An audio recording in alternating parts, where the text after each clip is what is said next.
Welcome back to Dark Hours. Tonight, we're diving into true Halloween stories, the kind that don't end when the night does. Before we begin, let me know in the comments where you're watching from, and what time it is right now. And if you're new here, subscribe the channel. I used to love Halloween, until the night a stranger followed us with an empty stroller and I realized he wasn't carrying candy. He was hunting children. I was 11 that year, old enough to think I didn't need adults watching me, but young enough to still believe the scariest thing on Halloween was a rubber mask. My mom let me go trick-or-treating with my two friends, Adam and Chris, just through our neighborhood, no further than Maple Street, and back before 9. Simple rules. We promised. But it was one of those October nights where the air felt wrong. Too quiet between footsteps, too empty between the houses. Most families had already gone back inside. Pumpkins were still lit on porches, but the streets were nearly dead. We didn't care. Fewer kids meant more candy. It started after we hit the old brown house at the end of Willow Lane, the place everyone called the widow's house, even though no one had seen her in years. As we walked away, I heard the wheels first, a soft rolling sound on pavement. I turned and saw him. A tall man in dark clothes, slowly pushing a stroller. No costume, no mask. Just staring at us. Probably his kid, Chris said, but the stroller hood was pulled all the way down, and he wasn't knocking on doors. He was just pacing behind us, stopping when we stopped, turning down every street we turned. We joked about it at first. Maybe he wants candy too, Adam laughed, but I noticed something he didn't. The bag hanging from the stroller handle was empty, and the man kept whispering, almost singing, under his breath. Shh. Almost home. Almost home. We tried to speed up, taking random turns, walking through yards, cutting through lawns. But every time I glanced back, he was there. Same distance, same slow pace. By 8:30, most porch lights were off. No more candy. No more people, just us and him. When we finally reached the small park near my house, we thought we'd lost him. We even laughed about it, calling ourselves paranoid. Until the stroller rolled into the park. No footsteps, just wheels. That was when curiosity beat fear. Adam stepped forward and whispered, "I just want to see the kid." He took 3 steps toward the stroller before the man's voice, calm, low, and cold, cut through the air. "Don't wake her." We froze. Adam stared, then, with shaking hands, lifted the hood, and that's when he screamed. For a second, I didn't understand what I was looking at. The baby was a porcelain doll, the kind your grandma might keep in a glass cabinet, except this one had its eyelids cut off and painted open, the pupils perfect black circles. Its mouth was sealed with beige medical tape, like someone tried to make it look quiet. A tiny knit hat was safety pinned to its scalp. Around its neck was a hospital wristband. There was no sound, just the wind moving the chains on the swings. The man's hand came down on the stroller handle, hard enough to rattle it. "Close it," he said. Adam dropped the hood like it burned him and stumbled back. Chris grabbed my sleeve. "Dude, we should go," he whispered. We backed away. The man didn't move at first. He just stood there with his head tilted, like he was memorizing our faces. Then his lips parted, and I heard that same whisper, except now I knew it wasn't to the baby. It was to us. "Come on then." Almost home. We ran. It wasn't a sprint at first, more of a quick walk that turned into a jog, then into a full-on run when the stroller wheels started squeaking behind us. That sound, rubber on gravel, got trapped in my head like a song you can't shake. We cut across the park toward the bathrooms where the path splits, one side toward the elementary school, the other toward the cul-de-sac with the tall blue house. My street was 2 more blocks past that. I wanted to go straight home, but Adam veered toward the school. "Lights," he panted, and I followed, because I always followed them. We made it to the edge of the playground. The metal jungle gym looked skeletal in the orange security lights. I risked a look back. He wasn't jogging. He was walking, but he was closer than he should have been. "Dude, how—" Chris started, and then the squeak of the stroller snapped tight again, closer, like he'd just skipped 30 feet. We jumped the low chain that borders the mulch. When I landed, the candy in my pillowcase thumped my thigh. It felt stupid suddenly, being weighed down by Snickers bars while something bad was happening. We cut between the slides and the tetherball pole. Chris's shoelace snagged on something, a stray bungee cord, and he pitched forward. His pillowcase split open on the wood chips. Candy spilled like coins. He started to scoop it up and I yelled at him to forget it. He left it, breathing hard, and we pushed on. The bathrooms were locked. Of course they were locked. We pivoted toward the parking lot, and that's when we heard the horn. One long blare, then another. A car was pulling in, headlights slicing across the asphalt. It was a woman in a minivan, phone lit up in her hand. Maybe looking for her kid. Help! Adam waved both arms and ran for her. The van slowed, then hesitated. I saw the driver's eyes flick from Adam to the man with the stroller, who had stopped at the edge of the playground. He didn't look threatening. He looked like a tired dad. He even gave a small wave. The woman lifted her hand, apologetic, and the van rolled forward. She wasn't stopping. She probably thought we were being dramatic about a custody thing or a divorced parent. The van turned around the loop and exited. The tail lights faded like a prayer that wasn't answered. The man started moving again. The squeak came back in little, steady bites. We bolted out of the school lot and into the neighborhood beyond. I knew this part. A grid of older houses with deep porches and black trees that looked like veins. Every porch light was off now. "Blue house," I said. "Cut through their yard." We jumped a low fence, crossed a backyard, and stumbled through a row of hedges into the next street. My jeans tore on a branch. I didn't stop. We didn't see him. That almost made it worse. "Maybe he went the other way," Adam said. He was breathing like he might vomit. "Maybe he's gone." "Just get to my house," I said. We stuck to the shadows. Every few houses I glanced back. Nothing. On the last block before mine, we slowed, then actually stopped near a lawn full of tombstones and a fake fog machine that had been shut off. The quiet pressed on my ears. I could hear crickets. I could hear my own swallowing. "I think we're—" Chris began. The stroller rolled out from between two parked cars ahead of us. No man. Just the stroller. It drifted to a stop sideways, blocking the sidewalk like a barricade, the hood still closed over the doll. My mouth dried out.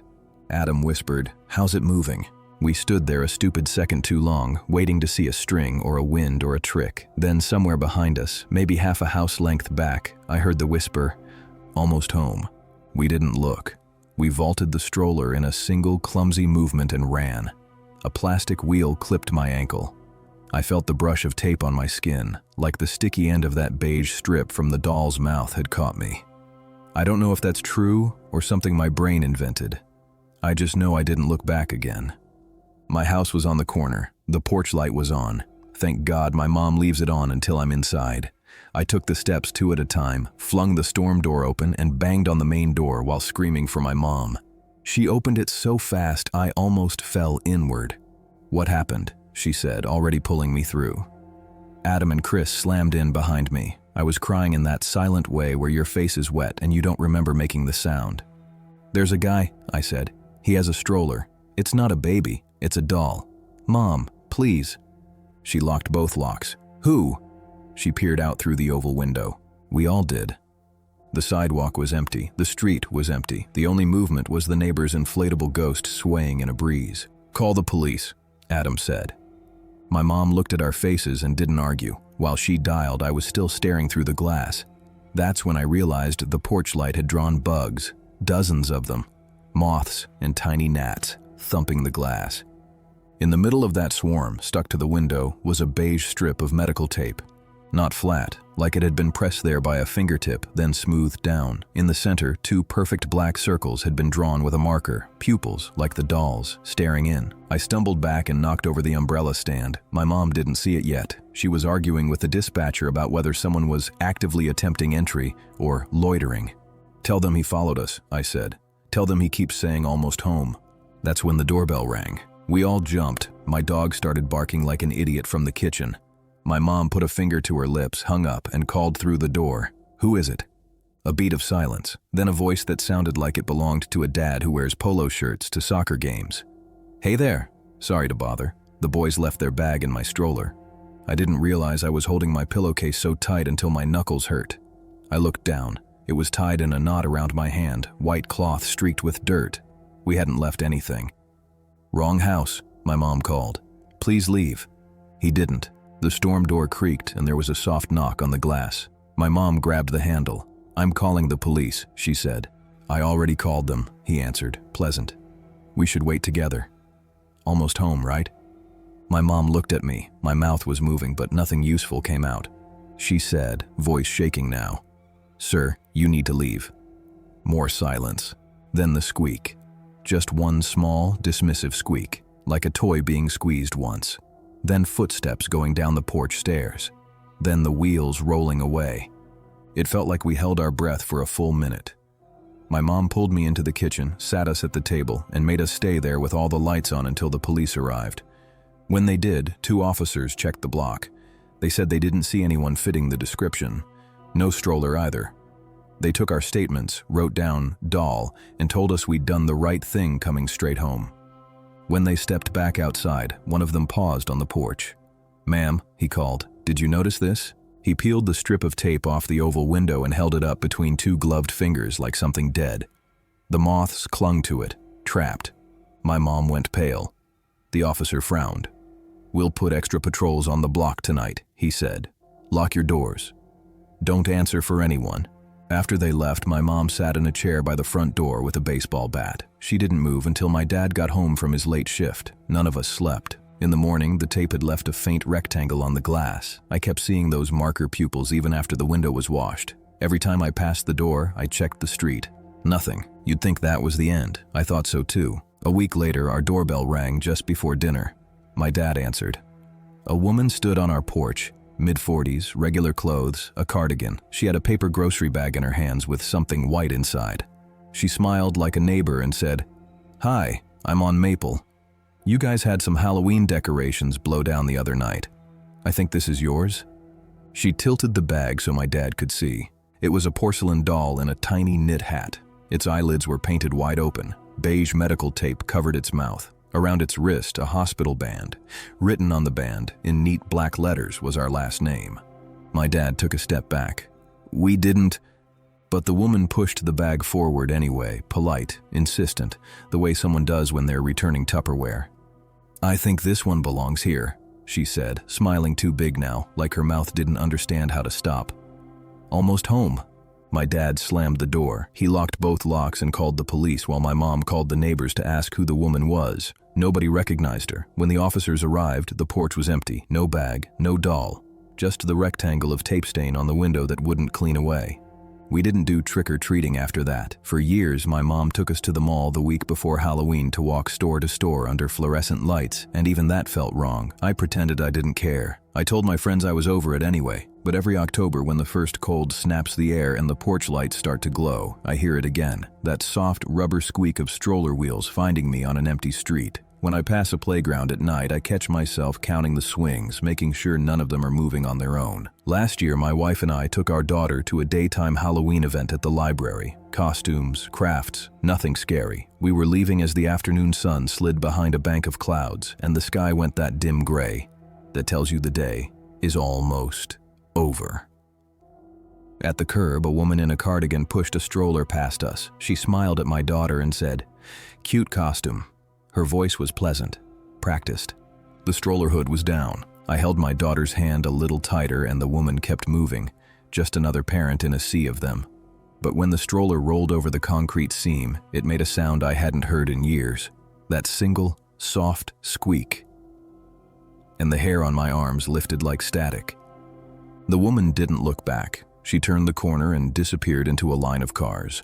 I told myself it was nothing. That's what you have to do to function. Tell yourself a story you can live with. But that night, when I took our pumpkin off the porch to toss it in the trash, there was a strip of beige medical tape stuck beneath it on the step, pinning down a dead leaf. 2 black marker dots in the center, pupils, staring up. I peeled it off with 2 fingers and stuck it to the inside of the trash can. When the lid fell, it made a hollow thump that sounded like a door closing at the end of a long hallway. We don't put out pumpkins anymore. We turn off the porch light. We keep our blinds closed. And when the doorbell rings past dark on Halloween, we don't move, we don't breathe, and we don't answer. Because I've learned something that night taught me too early. Some people don't dress up to hide who they are. They dress down, they take off the mask, they push a stroller with nothing living in it, and they just keep walking, block after block, whispering to whoever will listen, real or not. in a voice they used to talk to their own reflection. Shh, almost home. I wasn't supposed to go out that night. It was Halloween on a Saturday, and I told myself I'd save money and watch movies with my roommates. By 7, though, our group chat was blowing up with people posting costumes and parties, and it felt like the whole town was moving without us. My friend Danny posted a story. Anyone got a party? 4 of us, low drama, we bring drinks. 10 minutes later, a reply came from someone we kind of knew through mutuals, a guy named Mason who always seemed to know where stuff was happening. He DM'd an address 2 towns over and said it was Max's place. Big house, music till 1, BYOB, must bring at least 1 girl per guy. Parking on side street, no backyard access. DM your numbers for the guest list. I had a weird feeling at that wording, like it was written by a venue, not a friend. But Danny was already in the group chat typing yes, and my other friends, Kate and Owen, were grabbing their coats. I caved. We pre-gamed at Kate's, did eyeliner in the bathroom mirror, and called an Uber. The driver rolled his eyes at our plastic fangs and prop pitchfork, and halfway there I watched the map climb a hill into a part of town with big porches and quiet streets. When he dropped us, there were already cars lining the curb. A ranch-style house sat back from the road, long and low, the porch lit with cheap orange string lights. You could feel bass in the sidewalk. At the door, a tall guy in a clean vampire costume stood with a clipboard. He didn't look like a college kid. He looked like someone's 35-year-old co-worker who'd borrowed their teenage nephew's costume last minute. He asked for our names and numbers and checked us off the guest list, then stamped our wrists with a rubber pumpkin. The ink was crisp, dark, and cold. "Max around?" Owen asked. The guy smiled like he'd practiced it. "He's inside somewhere. If you brought any bottles, the coolers are in the kitchen. Bathrooms downstairs only. No photos upstairs, please. No photos upstairs."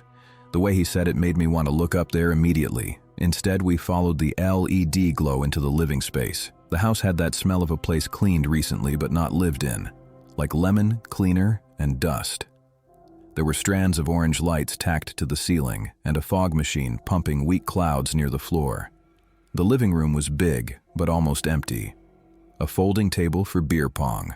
A long plastic table with bowls of chips. 3 huge coolers filled with melting ice and random drinks.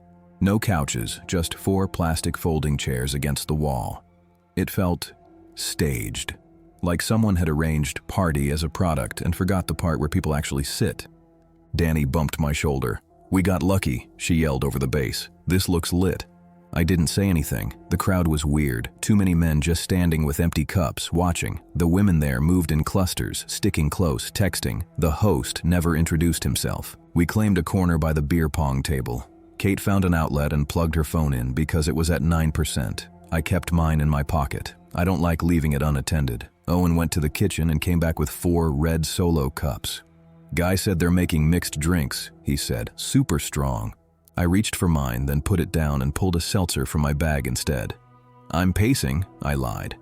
Danny rolled her eyes and knocked half of hers back. We played 2 rounds of pong with some brothers from a fraternity at the state college. Polite guys, normal enough. We laughed, yelled, celebrated like we were back in freshman year. For a while it felt like a regular party. Then, small things started not adding up. The song cut mid-chorus. Silence. Then a different playlist started, like someone in another room controlled it. The lights flickered, not like a breaker tripped, but in a way that made me think of a dimmer someone was messing with.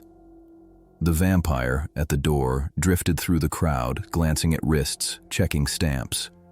A girl I didn't know asked where the bathroom was, and when I pointed to the hallway, the vampire guy appeared from nowhere and said, "Downstairs only. Thanks." The girl didn't argue. She just nodded and followed him, cup and all. "Why no backyard?" I asked Kate. "Noise complaint risk?" She shrugged and sipped. I saw a motion light click on when we came up. Maybe they don't want to set it off. When I looked at her again, her pupils were blown. "Are you okay?" I asked. "Fine," she laughed too loudly. "I'm just drunk." She wasn't. I'd seen her drunk. This was slow blinking, warm cheeks, words snagging. I reached around her to pull her phone from the outlet. The battery percentage was still at 9%. The plug wasn't actually plugged into the wall. It was just sitting there, cord draped like it had been charging, but the outlet plate missing the center screw and hanging a little crooked. I pocketed her phone and put my mouth to her ear. Don't drink anything else, okay? She nodded without really hearing me. Danny was on her second cup by then. Her laugh was a half-second late to everyone else's. Owen was talking to a tall guy in a flannel who kept asking where we parked and whether we drove together or separate. I watched his eyes. He didn't look at faces when people answered. He looked down at wrists. He checked for the stamp. My phone buzzed. Unknown number. Guest services. Red wristbands may claim complimentary bottles in the kitchen at 11 p.m. Please do not crowd the hallway. No photos upstairs. I showed Owen. Guest services? He repeated, frowning. What is this, a resort? Who has our numbers? I asked. Mason, he said. And the guy at the door. I looked back. The vampire was already talking to someone else, smile set, ink stamp ready. At 10:45 the music dipped and the vampire guy clapped loudly and said, Reds to the kitchen, please. Make room, make room. People with red wristbands, about half the room, started drifting toward the doorway. The rest were told to hang back to avoid a bottleneck. Danny raised her arm. The pumpkin on her wrist was red. I looked at mine. It was black. So was Owen's. So was Kate's. When did they change yours? I asked. She blinked at it like it had just appeared there. Door guy, she said. Said my stamp didn't show well. I grabbed her hand. Let's get air. We tried the back slider first just to peek out. It was locked. Not just locked, zip-tied. A thick, clear zip tie looped through the handle and the frame. Someone had tried to hide the tie behind a plastic bat decoration, but if you grabbed the handle, it didn't move. The no backyard rule suddenly made more sense. What the hell? Owen muttered. We reached the front and found the door closed. The vampire was letting in a fresh wave of people. 3 girls in cat ears, 2 guys in gym hoodies, checking their names against the list. I leaned over his clipboard. The sheet wasn't paper. It was laminated, wipeable. The names were written in wet erase marker. There were dozens already crossed out with a clean, straight line. Need to step out, I shouted over the music. Sure thing, we just keep the door closed between groups, he said pleasantly. It's an old house. We don't want the neighbors to hear. He held the door by the edge. No deadbolt visible, just a keyed knob.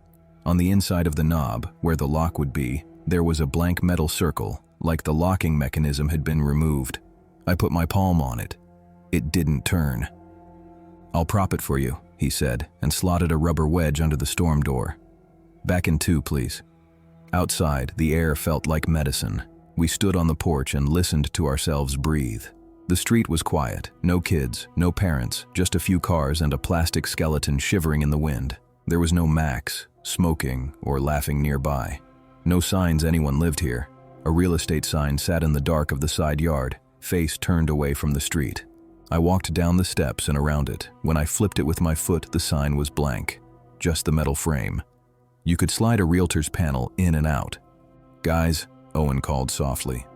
We turned. The vampire had closed the inner door again. The rubber wedge was still under the storm door, but the main door was shut. I went up and tried the knob. It didn't move. The vampire smiled through the glass and held up a finger like, 1 minute. Then he looked down and texted with quick, practiced thumbs. My phone buzzed. Guest services. Please do not block the entrance. Re-entry at 11 p.m. for stamped guests only. My stomach did something sharp. We should leave, I said. Kate needs her coat, Danny said vaguely. And my bag. We'll buy you a new coat, I snapped. We need to leave. The vampire opened the door just enough to slide his head out. Folks, if you're going, can you head down the steps? You're blocking my line. I stared at him. Who's Max? He smiled wider. He's around. Where does he work? I think finance.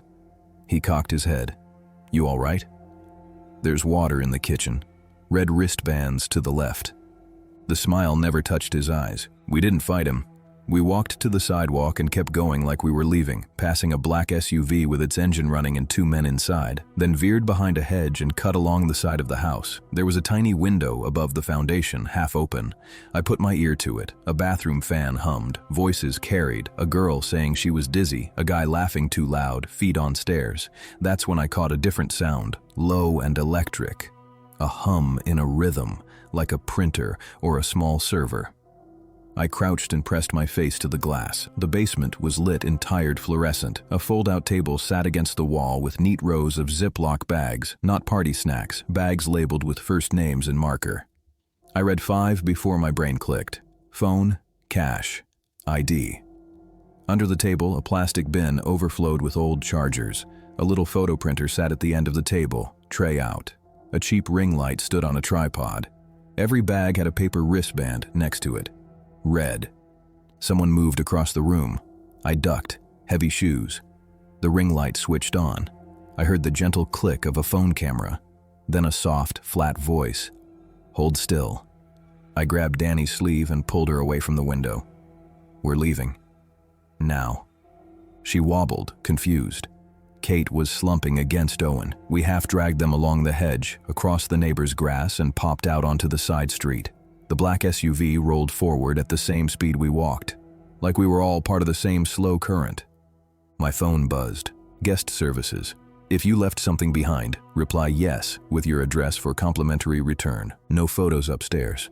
I didn't reply. I dialed 911 and tried to explain. House party, weird host, no furniture, zip-tied doors, bags of IDs in the basement, but I could hear how it sounded. The dispatcher asked if anyone was physically harmed. I said no, not yet, and she said officers were on another call but would swing by. We rounded the block. I looked back once. The vampire had stepped onto the porch, scanning the street with the posture of someone who always finds what he looks for. He didn't see us, or he pretended not to. Our Uber took forever. When it finally came, the driver eyed us and the SUV lurking at the corner and asked where to. Anywhere but here, I said, and he laughed like it was a joke. By the time we reached our town, Kate was shivering and crying quietly. Danny had stopped talking. We got them water, made them eat chips, and sat them on the couch. Owen and I wrote down everything we could remember. The address, the car, the wristbands, in case we talked to the police again. At 1:12 a.m., my phone buzzed, a photo from an unknown number, the 4 of us on the porch at arrival. The angle was from eye level, just inside the door. The caption said, "Cute costumes. Thanks for coming." I blocked the number. 30 seconds later, a different number sent. "Red wristbands at 11:30. You missed your prize." The bubble popped again. "Left something behind?" Followed by a pin drop to our apartment. I called the non-emergency line and left a message with a case number we'd been given. No one called back that night. We put the chain on the door and slept in shifts. The next afternoon, we drove back to the block with a police report printed out, ready to point at things and insist we weren't making it up. The ranch house looked smaller in the daylight. The orange string lights were gone. The windows were open, a crack. A real estate panel had been slid into the metal sign frame now. Open house Sunday, 1 to 3. Fresh footprints marked the walkway. A woman in a blazer propped the door with her hip and smiled at a couple heading in. We watched people walk through, look at the kitchen, nod at the bedrooms. No fog machine, no music. The bathroom door upstairs stood open, shower curtain tied back with a ribbon. I asked the realtor how long the house had been on the market. She said it had been vacant since July. We had to replace some wiring, she added, frowning. Someone took the outlet plates off for some reason. "Do the neighbors ever complain about parties?" I asked. She shook her head. "We don't allow it. Security system's on at night. We changed the code this week after a showing agent forgot to rearm it. The vampire was nowhere, of course. No zip ties on the slider. The basement door had a realtor lock on it. Everything legal and tidy." 2 days later, an envelope arrived at our apartment with no return address. Inside was a small Ziploc bag. It held Kate's student ID and $23 in cash. No note. Just a paper wristband, bright red with the pumpkin stamp in crisp ink. We turned everything over to the police, screenshots, the envelope, the photo. An officer told us the numbers were VoIP throwaways. He said the house had security footage, ourselves on the porch smiling at the camera like idiots, but the interior footage was unavailable. He suggested we be careful who we give our information to online. That weekend, Danny got a text from an unknown account.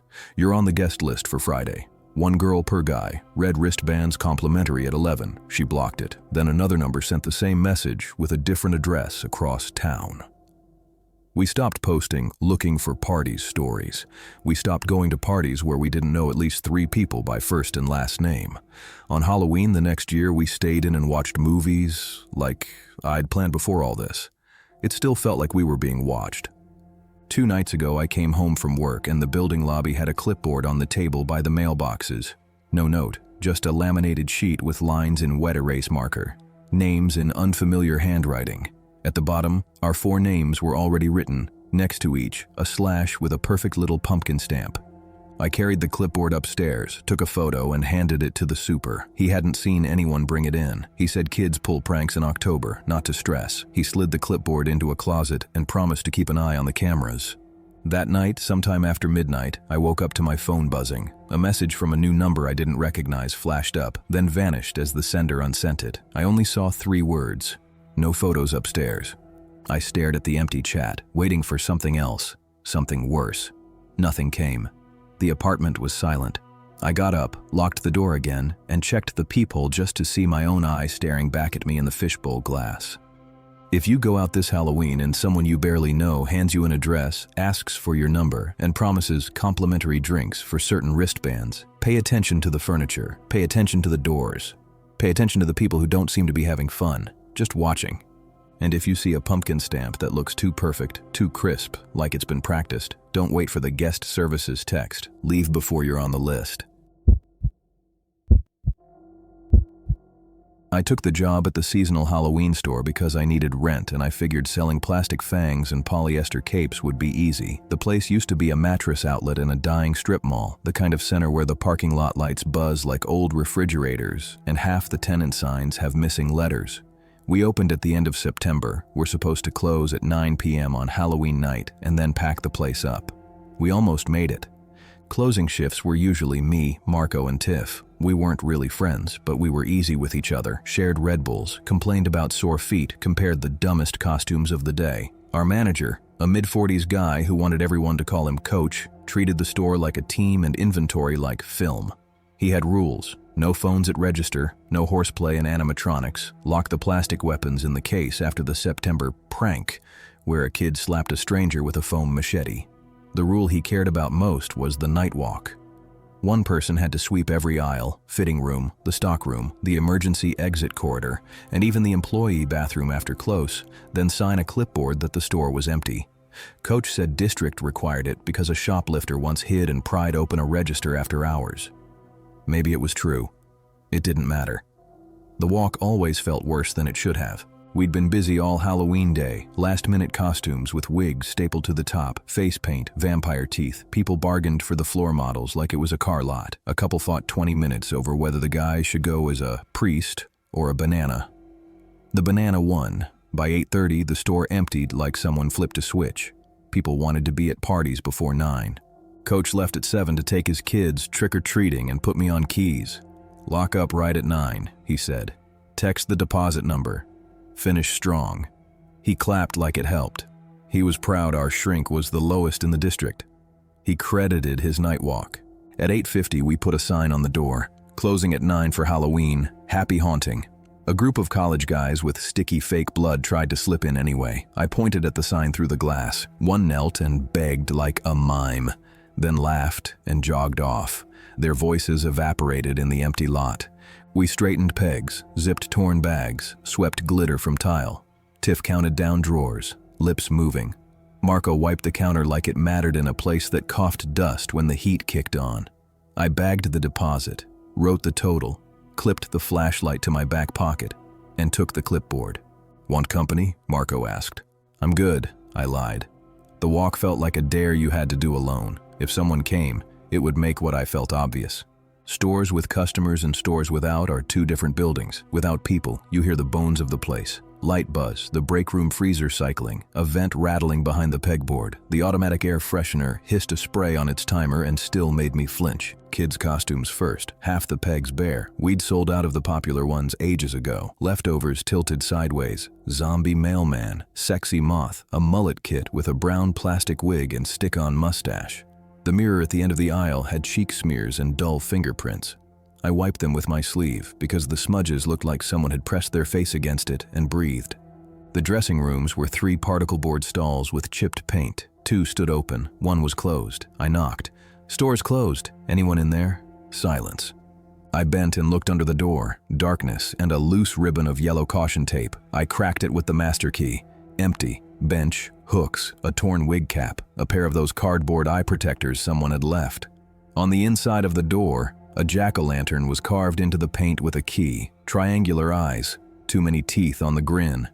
I moved on. Plastic weapons in a locked case, foam scythes and hollow axes reflected fluorescent light like real metal for a second if you caught them at the right angle. I told my eyes to stop inventing.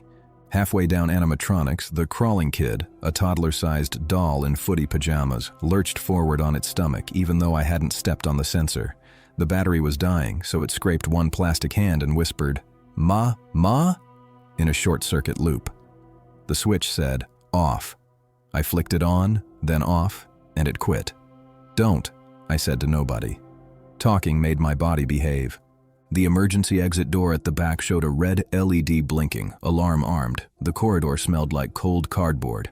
I checked the stockroom last. Cold air pooled in the corner where the heater didn't reach. Racks of bagged costumes stood in rows with white labels, plus witch, kids ninja, adult prisoner. A full-length mirror leaned against a stack of unopened boxes stamped brand new in purple. When I stepped around it, movement caught my eye, and I froze before admitting it was my reflection. I laughed under my breath because the alternative was to go get Marco like a kid. On the glass, over where my mouth would be if I were taller, a thumbprint smudged the mirror. Oily, not dusty. Fresh, my brain said. Mine from earlier, I told it. I signed the stockroom clipboard. Final walk completed. Dated it and went to the bathroom. Employees only. Hook and eye latch anyone could pick. I knocked, then flipped the switch. The fluorescent stuttered on. Beige tile. One stall. One sink. Someone had washed black face paint and left the sink rim streaked. It smelled faintly like pennies. I reached for paper towels and stopped. 2 circles with a line through them were drawn on the mirror in smeared makeup, like crossed-out eyes. That hadn't been there earlier. "Real funny," I said and left it.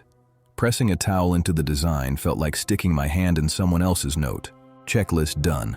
I slid the flashlight back in my pocket and returned to the front. With all the lights on, the place went dumb again, a big bright warehouse of rubber and plastic. Tiff sealed the tills. Marco had his hoodie up, ready to bolt. "All clear?" he said. "All clear," I said, and I wanted it to be true so badly it felt like a prayer. We killed the music. The air got big and blank. I turned the door sign to closed and threw the deadbolt, then went to the light panel and did Coach's sequence. Left bank off, then center, leaving the front 2 for last so we could see as we left. The first bank went down, the hum softened, the second clicked off. The back half turned into suggestion. The third bank died, and something moved in the wigs aisle, a person-sized smear stepping between pegs, hair swayed like grass. "Did you see that?" I said. "See what?" Tiff didn't look up. "In wigs?" I thought. "Never mind." "Don't," Marco said, small. "Just don't." We left the last row of lights on, finished the lockup routine, and stepped into the lot together, doing the deposit walk like Coach drilled. Never alone with money. The lot made that lonely buzzing sound empty places make. I locked the door and we split. Tiff double-locked her beater compact. "Text when you're home," she said. "You too," I said. Marco waved toward the far end of the lot where headlights turned in too bright. "My brother." "You sure?" I asked, because something in me didn't like the idea of anyone standing out there alone. "Go," he said. "See you never." He grinned and lit a cigarette. I got in my car and did what everyone does, turned the stereo too loud and backed out fast like my headlights could beat whatever else the lot contained. At the exit I looked back at habit. The front lights were still on. My reflection moved in the glass. Something else didn't. A dark shoulder near wigs. "Hats," I told myself, and left. Halfway home, Coach texted the group chat. "Deposit number?" I pulled into a gas station, sent the amount and a picture of the slip. "Strong work," he wrote. "Enjoy the candy tax." I smiled for the first time since the bathroom mirror. A minute later, Marco texted me. "Can you come back?" I called. He answered on the first ring, voice wrong. "My brother's not here. He says he is, but I don't see him." And he swallowed. "I think someone's inside." "In the store?" "In the store," he said. I called 911. They said they'd send a car. "Can you—" Until then, I was already turning around. When I pulled in, the parking lot lights above our unit were dead. The rest of the strip was lit. Nail salon, empty anchor, Chinese buffet, flickering neon. Our section looked like a gray bruise. Marco stood by a cart corral, 2 doors down. Hood up, cigarette ember, a little red dot. "There," he whispered. The front lights were off. We hadn't turned them off. "Timer?" I said. The panel had no timer. "Listen," he said. For a second I only heard the lot's electric hum. Then, inside the store, something heavy dragged across tile. Pegs rattled in a delicate climb, like someone brushed the wall with their shoulder. Then a toy voice, so faint I wanted to write it off as wind until it repeated in that halting loop. "Ma? Ma?" Crawling kid, off switch or not, the skin on my arms prickled. Coach didn't answer my call. I texted him. "Lights out, hearing movement, police en route." He sent nothing back.